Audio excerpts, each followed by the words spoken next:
Le groupe Bordeaux-Nord-Aquitaine vous présente Dites 33.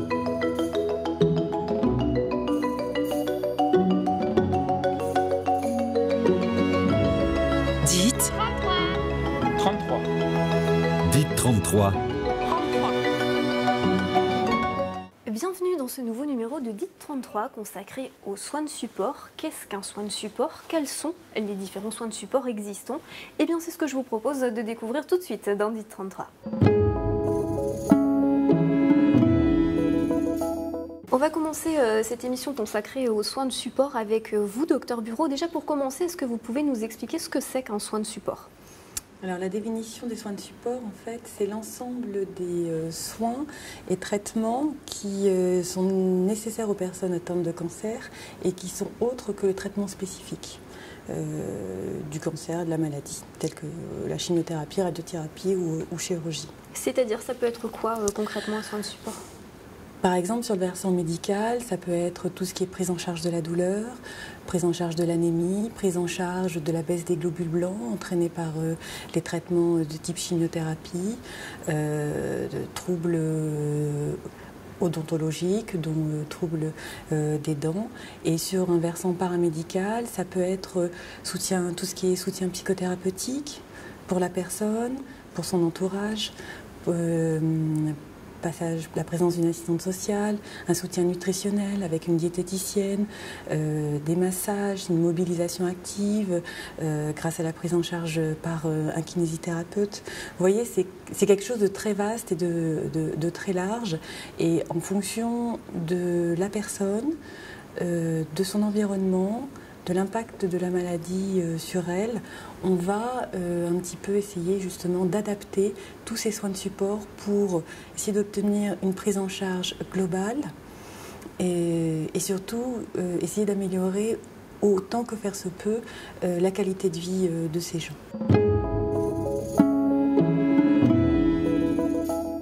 Conseils en images, réflexologie plantaire, sophrologie et autres ateliers, autant de soins de support que propose Apéseo aux personnes atteintes d'un cancer. Apéseo, un nom et un concept souhaité par la Ligue contre le cancer national, dont le projet pilote a vu le jour en 2006. C'est quelques années plus tard, en janvier 2010, que l'Apéseo de Gironde a ouvert ses portes. Toute personne qui souhaite bénéficier d'Apéseo est reçue. Donc, en l'occurrence, c'est moi qui les reçois. Je passe un temps assez long avec les personnes, 1 heure, 1 heure et demie par personne, où j'essaie avec la personne d'évaluer ses besoins. Donc ça peut aller d'un problème social, ça peut aller jusqu'à des problèmes spécifiques autour des effets secondaires, mais aussi, et le plus souvent, autour de l'écoute sur les nouvelles priorités de vie. Si pousser la porte de cette structure pour la première fois peut être difficile pour certaines personnes, c'est un accueil chaleureux qui attend les malades. Apéseo, une structure et un accompagnement qui leur apporte énormément.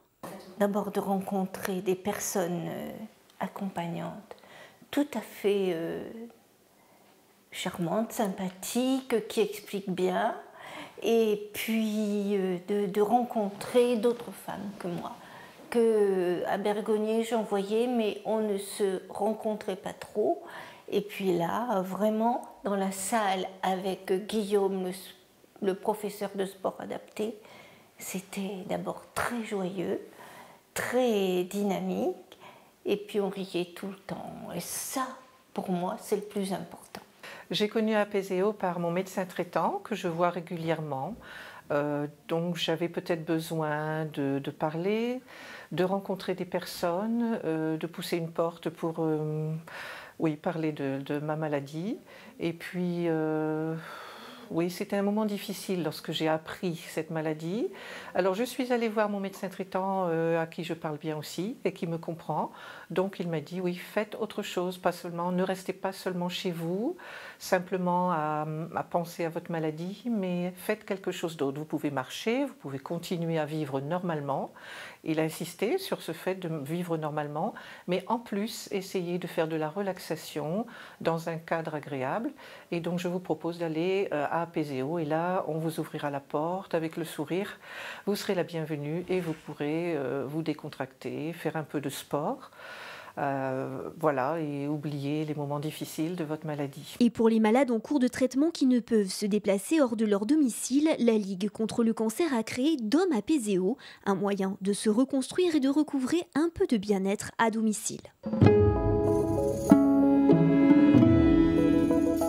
Fabienne Chrétien, vous êtes réflexologue, donc là on vient de voir le reportage sur Apéseo. Vous, en tant que réflexologue, vous intervenez dans la partie Dom Apéseo, c'est-à-dire à domicile, et vous intervenez aussi également ici, à la polyclinique Bordeaux-Rive-Droite. Est-ce que vous pouvez bien nous expliquer en quelques mots en quoi consiste votre métier ? Alors mon métier en réflexologie, j'interviens donc dans l'établissement, principalement à l'UCLA, l'unité de chimiothérapie des lits ambulatoires, et en oncologie. Donc je me présente en tant que réflexologue et je demande au personnel qui se trouve dans le service quels seraient les patients intéressés pour ce type d'intervention. Je suis présente 24 heures dans le mois. J'interviens en général de 10h à 16h, 4 jours dans le mois, une fois par semaine. Et alors la réflexologie, c'est quoi exactement ?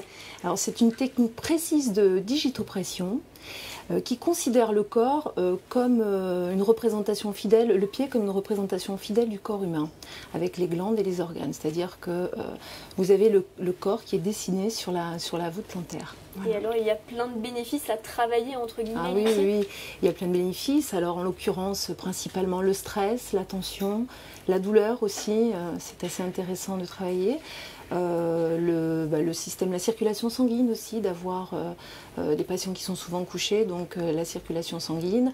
On a aussi une amélioration du sommeil pour des patients qui ont des difficultés. On a le système lymphatique aussi, des fonctions, il y a plein de fonctions qui sont intéressantes.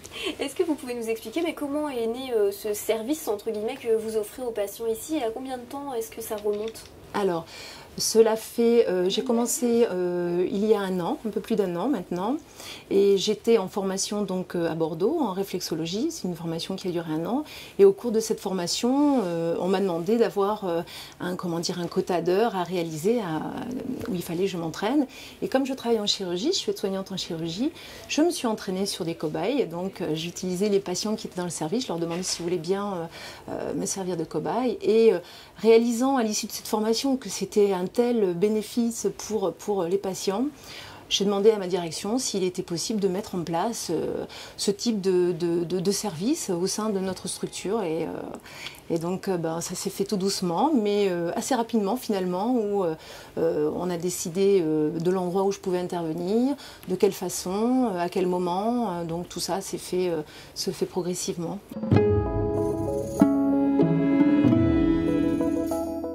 Perdre ses cheveux, c'est l'un des effets les plus redoutés par les patients suivant une chimiothérapie. Cette boutique spécialisée, située dans le centre-ville de Bordeaux, propose des prothèses capillaires, mais aussi des accessoires tels que bonnets et foulards.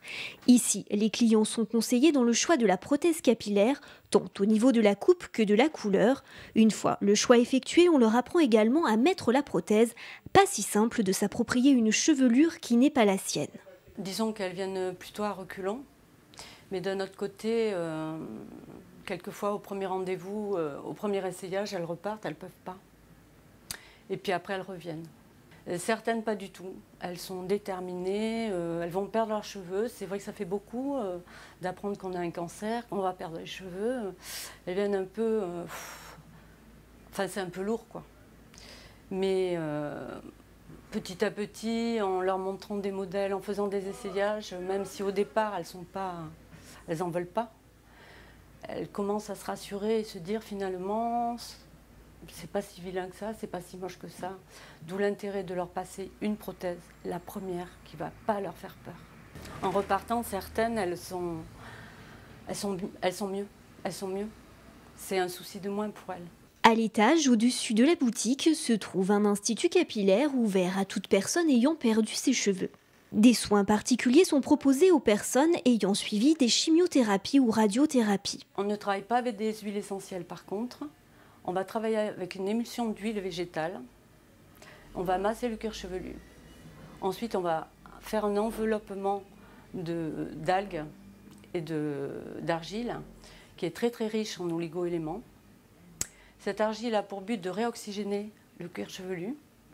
afin de permettre au cuir chevelu de retrouver non seulement sa couleur, mais être rééquilibré aussi au niveau du pH de la peau, afin de booster la repousse. Un soin qui permet d'apporter aux malades un moment de bien-être.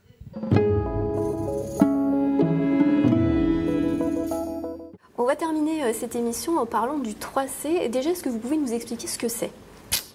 Alors, un 3C. 3C, c'est un centre de coordination en cancérologie.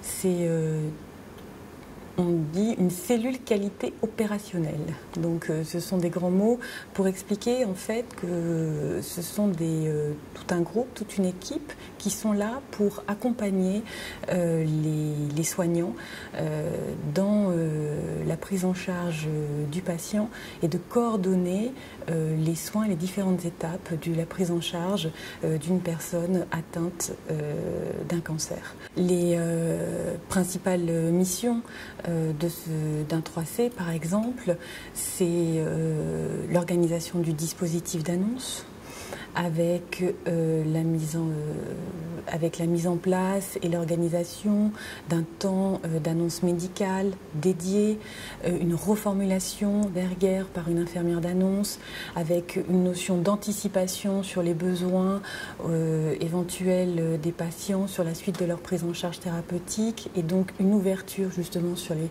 fameux soins de support que nous avions évoqués il y a quelques minutes. C'est l'organisation de ce qu'on appelle les réunions de concertation pluridisciplinaires, c'est-à-dire ces moments où les médecins de différentes spécialités se retrouvent à un temps donné pour discuter des dossiers des malades. Une des autres missions ou actions du 3C, c'est sur ce qu'on appelle le plan personnalisé de soins, c'est-à-dire cette fameuse feuille de route que l'on remet au patient au début de sa prise en charge pour qu'il ait une notion des différentes étapes de son projet thérapeutique. Et alors, quels sont les projets concernant le 3C ? Par exemple, dernièrement, grâce au travail collaboratif avec plusieurs oncologues de l'établissement, le projet d'éducation thérapeutique a été validé par l'Agence régionale de santé et nous sommes le premier centre en Aquitaine à développer ce concept d'éducation thérapeutique en cancérologie. Partant du principe que le cancer devient une maladie chronique, que les traitements sont longs, sont lourds, et pour essayer et d'obtenir une bonne observance et d'obtenir, toujours pareil, cette notion de meilleure qualité de vie possible, l'idée est de faire participer au maximum le patient à son traitement et à sa prise en charge. C'est la fin de cette émission consacrée aux soins de support. On se retrouve dans 15 jours pour un nouveau numéro de DIT 33.